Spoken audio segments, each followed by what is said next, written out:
ঘর শুধু থাকার জায়গা নয়, জীবনের গল্প জমা রাখার জায়গা। ঘর শুধু ইট বালি নয়, ঘর মানে মায়া, ভালোবাসা আর নিরাপত্তার ঠিকানা। এই যে এই ঘরটিতে সেই শৈশব কৈশোর সবকিছু পার হয়ে গেছে। কত স্মৃতি, কত কি এখানে আছে, সবকিছুই যেন চোখের সামনে দেখা যায়, সব স্মৃতিগুলো দেখা যায়। আগে যখন সেই সময় আমরা যখন ছোট ছিলাম তখন কোথাও যাওয়া হইতো না, তো সেই সময় টিভির প্রচলনও তেমন ছিল না। তো তখন সেই সময় ক্যাসেট ছিল, ফিতা ক্যাসেট যেগুলো, সেগুলো দিয়ে অনেক গান শুনতাম। সেই ক্যাসেট দিয়ে বিভিন্ন রকম গান শোনা হতো, সেভাবে সময়গুলো কেটে যেত। সেই সময় ছিল না মোবাইল ফোন, ছিল না আর অন্য কোনো কিছু।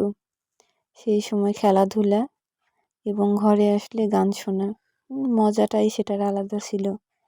সেই স্মৃতিগুলো যদি ফিরে পেতাম, সেই শৈশবের খেলার সাথীগুলোকে যদি আবার ফিরে পেতাম, কতই না ভালো হতো।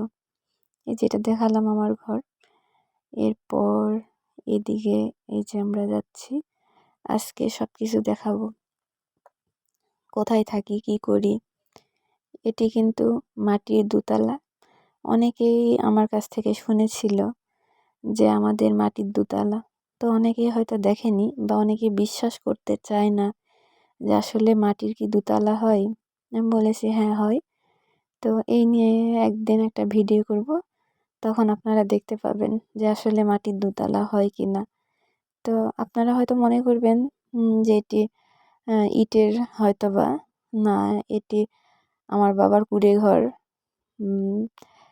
সেখানেই কুঁড়ে ঘর যতই হোক, সেটা আমার কাছে রাজপ্রাসাদ।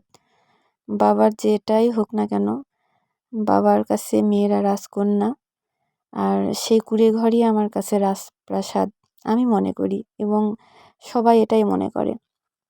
এই যে সিঁড়ি বেয়ে নিচে আসলাম, এখানে আমরা খাওয়া দাওয়া করি। তো তারপর এখানে রান্নাও হয়, এখানে সিঙ্ক আছে। তারপর আমরা যাচ্ছি, এখানে আমরা দেখব, এখানে একটা রুম আছে। এখানে এটা আসলে এটা মাটির না, এটা ইটের, তবে আনকমপ্লিট অবস্থায় আছে, কবে কমপ্লিট হবে জানি না। তো এখানে একটু বসার স্পেস আছে, এখানে একটি খাট আছে। তো ইনশাল্লাহ এটাও কমপ্লিট হবে। এখানে সামান্য কিছু জিনিস আছে। এরপর আমরা বাইরে যাব, সেখানে আমাদের বাগান আছে, সবজি বাগান, ফলের বাগান, ফুল বাগান। এখানে অনেক গাছ আমার হাতে লাগানো আছে, ফুলের গাছ, এগুলো সব আমার ফুলের বাগান। এরপর এ পাশেও আছে ফুলের বাগান। এই যে তাছাড়া সব রকম গাছ এখানে আছে, আম থেকে শুরু করে আম, কাঁঠাল, লিচু, কলা। এই যে কলা অলরেডি ধরে আছে। আর এই যে বড়ই গাছ, সেটি আমার হাতে লাগানো, এবছরই লাগাইছিলাম।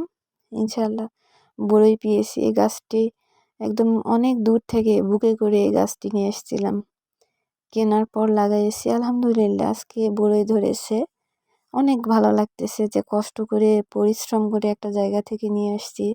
এই বড়ইয়ের গাছ নিয়ে আসার পর লাগাইছি, সেখানে ফল হয়েছে। এর থেকে আনন্দের, এর থেকে বেশি কিছু আর পাওয়ার নেই।